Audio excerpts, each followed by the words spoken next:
I want to bring up a customer now whose brand may not be familiar to you by name, but you interact with their people all the time in many different retail environments under the aegis of many other brands. Mike Anderson is the CIO of CrossMark, and Mike, you and I were sharing something I had learned about you guys that was even new to you.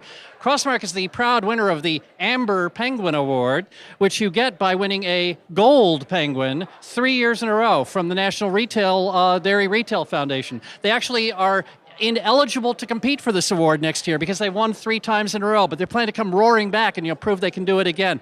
Mike, when I'm interacting with CrossMark people, what am I actually likely to think I'm doing as an endpoint customer? Yeah, that's a great question. I mean, CrossMark's not a brand that most people have heard of, but when you go in stores and you get samples, that's one part of our business.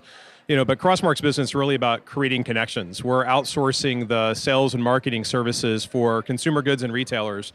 And samples is one way we do that, but also we're the face of a brand, and we happen to have an Amber Penguin now as well. So that was a great education for me as well. You taught me something new today. Well, that's one of the things is that so many people think that the face of a retail product like a yogurt or whatever is the label, but really the person with whom you interact in a retail store is the face of that brand, and that's what CrossMark is bringing, not the spoonful of yogurt, so to speak, but really the sense of connection with a brand. That's got to be a remarkable thing, and CrossMark's dedication to really developing its people as those brand avatars is really quite impressive. Yeah, it's it's really our business is about people. It's about finding the right people, getting them to the right place and at the right time, and delivering the right service and the right experience. We extend the consumer goods companies, we extend those brands, we extend the retailers, and it's really about creating those connections and those experiences, and people are the core of that. So when you look at where the CrossMark operation is going, the challenges that you're facing, and also the opportunities that you're seeing as we kind of redefine retail in a much more customer-centric way, what are some of the things you really want to accomplish in the year to come? I think the key thing is, one of the big mantras right now for us is really finishing what we started in 2015. And one of the key things is how do we leverage all this data that we're both creating ourselves, data we're consuming from other sources, and then leverage that to really make sure we do get the right people at the right place at the right time. And data is key to that. Whether it be where to sell your product, where to market your product, where to engage with consumers. And then, obviously digital is having a huge influence on the consumer. Their shopping behaviors are changing.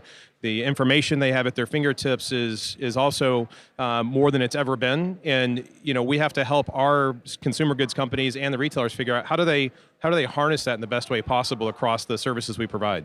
Well, the thing that's really impressing me about what I see CrossMark doing is that you're going beyond that 30-second interaction in the store to follow up with the customer, maybe throw them a purchasing incentive, not just exposing them to a product, but really using that as the chance to begin a process of changing customer behavior. Yeah, it's about a journey, right? So the consumer has a journey. They start in their home, they start from their phone, they go into their community, they go into the store. And so it's really about how do we connect along all those points on the journey, and that's really a key element of what we're trying to do. Mike, the title of CIO traditionally has been viewed as kind of an internal operations thing, but I'm confident that if you were to talk about what you do as CIO, just keeping the lights on in the basement of the IT data center is really not going to be very high on the list of the contributions you feel you're in a position to make today. What's the charter of CIO at a corporate company like CrossMark now? I think it's more than just obviously keeping the lights on. I mean, for me personally, that would be boring if that's all I did. And I think the exciting piece is, technology is such a big piece of every part of our business every day. And obviously, I've got a lot of my peers that walk around with smartphones and technology, and they all say, well, it's so easy. I just download an app from the App Store. Why can't you just make it that easy? Yeah. And I think the goal is to help guide that process and make sure that you create a consumer-like experience, but with an enterprise mindset. And I think that's the key thing is help shepherding that process, and that's really the role. And I talk to a lot of my peers, and I think that I maybe have a CIO in title, but I think we all carry a sales role where we're trying to sell people on what's the vision and then trust me, right? Because at the end of the day, my peers say, I need 3 things. I need better, faster, and cheaper. And if you can get me 2 of those 3, you make me very happy. Well, raising the expectations and then meeting them. That's the new CIO. Mike Anderson with CrossMark. Thank you for being with us today, Mike. Great to have you here.